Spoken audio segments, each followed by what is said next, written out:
Welcome to the StarCraft II Heart of the Swarm campaign and lore panel. Please give a warm welcome to our panelists.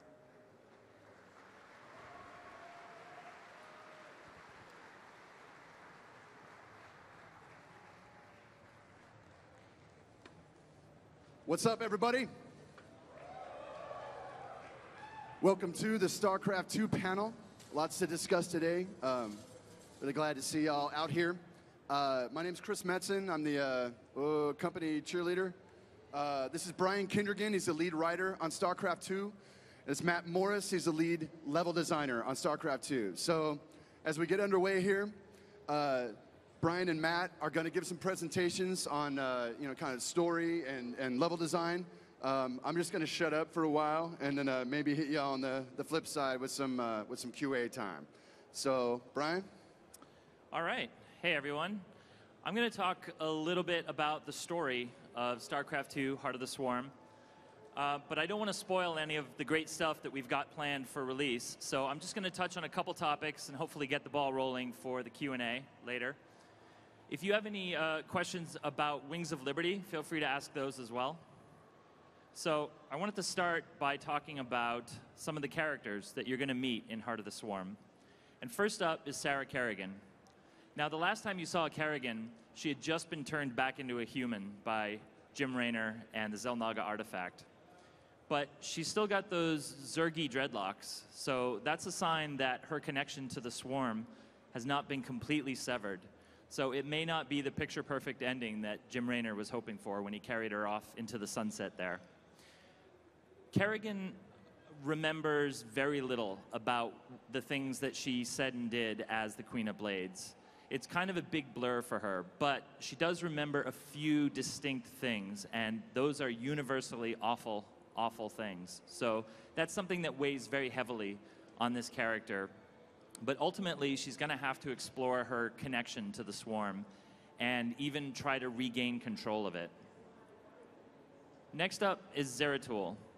ZERATUL's kind of gone rogue in the last few years. He's discovered a cause that he thinks is more important than all of the fighting and endless strife of the Caprulu sector, and he's been working in the shadows to try to advance that cause. And so he'll show up in this game and continue to do that.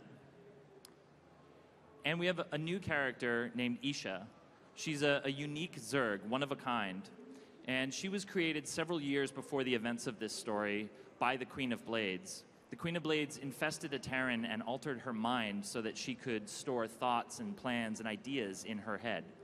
So now Kerrigan controls IZSHA, and IZSHA is able to help her by giving her advice or warning her of dangers, and even sort of keeping track of some low-level stuff while Kerrigan focuses on the big picture of regaining control of the Swarm.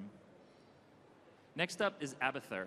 ABATHUR was created by the Overmind, and he served the Queen of Blades, and now he serves Kerrigan. And his function is to evolve and improve the Swarm.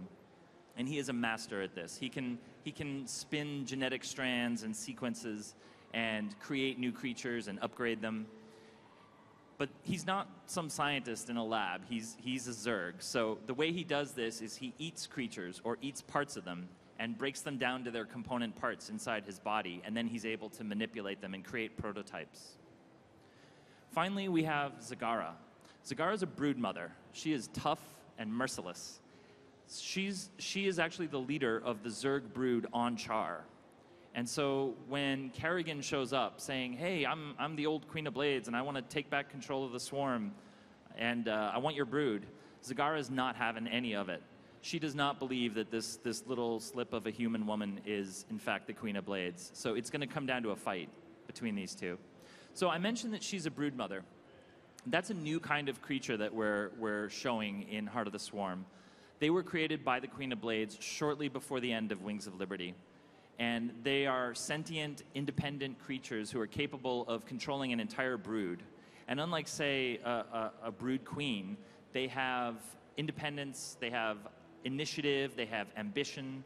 So when the Queen of Blades disappeared, these first few brood mothers that she had just created all sort of wanted to be the next leader of the Swarm. So each kind of took their brood and went off to different areas or fought and killed each other. So in the course of Heart of the Swarm, we've got many stories kind of woven together. Obviously, we've got the main story of Kerrigan's attempt to retake control of the Swarm. But we've also got individual character stories that happen in story mode. So, for example, you just met ABATHUR. If you go and talk to ABATHUR in story mode and you keep clicking on him all the time, eventually you'll start to see that there's more going on with this character than you might have at first thought. And a plot with him starts to develop, and eventually it will have its own climax. We also have ambient stories that are just kind of floating in the background that you can pay attention to or not as you choose. They're sort of side things. And an example of that is Nafash, another broodmother. When you play the BlizzCon demo, you'll hear about Nafash and her plans and the things she's trying to accomplish and why she went off to the frozen moon of Calder. And if you're paying close attention on one of those missions, you're actually going to find out how Nafash's story ends. So in closing, I just wanted to talk a little bit about some of the themes that we're playing with in this story. This is Sarah Kerrigan's story, and this woman has done some terrible, terrible things in her life, and she's had some awful things done to her. So she is a conflicted, angry anti-hero who's being pulled in multiple directions at once. And ultimately, she's going to have to make peace with her relationship with the Zerg swarm. But this is also the story of a great war. The Caprulu sector, and of course StarCraft, always has war and bloodshed and ceaseless carnage. And that continues in this game. And we've got all the races there. We've got the Protoss and the Terran, and of course the Zerg. But finally, most importantly, this is the story of the Zerg swarm. We've never had a chance to look this closely into the swarm and see how it operates and what it's like to be a part of the swarm. So this is really our chance to look into the heart of the swarm. And with that, I will hand it over to Matt Morris.